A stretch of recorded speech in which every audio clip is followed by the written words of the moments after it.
હવામાન વિભાગની આગાહી વચ્ચે છોટાઉદેપુરના નસવાડી તાલુકામાં ધોધમાર વરસાદ ખાબક્યો છે। ભારે વરસાદ ખાબકતા અશ્વિન નદીમાં ઘોડાપૂર આવ્યું હતું અને નદી બે કાંઠે વહેતી થઈ હતી। તો 200ની વસ્તી ધરાવતા રાજપુરા ગામ પાસેથી નદી પસાર થતી હોવાથી ગામ સંપર્ક વિહોણું બન્યું હતું।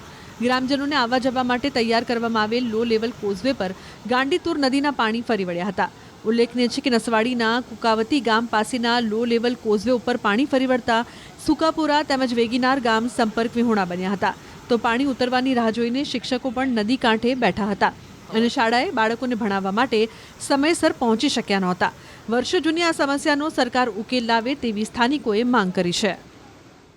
અહીંથી અમારે નસવાડીથી આ જે લો લેવલનો બ્રિજ છે એના હિસાબે સામે પાર જે વેગનનાર છે, સુકાપુરા, વાઘિયા, સિંધીકુવા, વેલાળી એ તમામ ગામડાઓનો સંપર્ક નસવાડી સાથે છે ને નસવાડી સાથે જે લોકો ખરીદી કરે છે એમના છોકરાઓ પણ નસવાડી ભણવા આવે છે તો એમને બધાને તકલીફ પડે છે। અમારી જમીન સામે પાર હોવાથી અમારેથી બી ખેતી ઉપર જવાતું નથી અને એ લોકોને નસવાડી આવવાતું નથી અને કોઈ બીમાર હોય, કોઈ છોકરાઓને સ્કૂલ આવવું હોય તે બધાને તકલીફ પડે છે। એટલે અમારી માંગણી એવી છે કે મોટું બ્રિજ બની જાય તો સરકાર વહેલી તકે મોટું બ્રિજ બનાવી આપે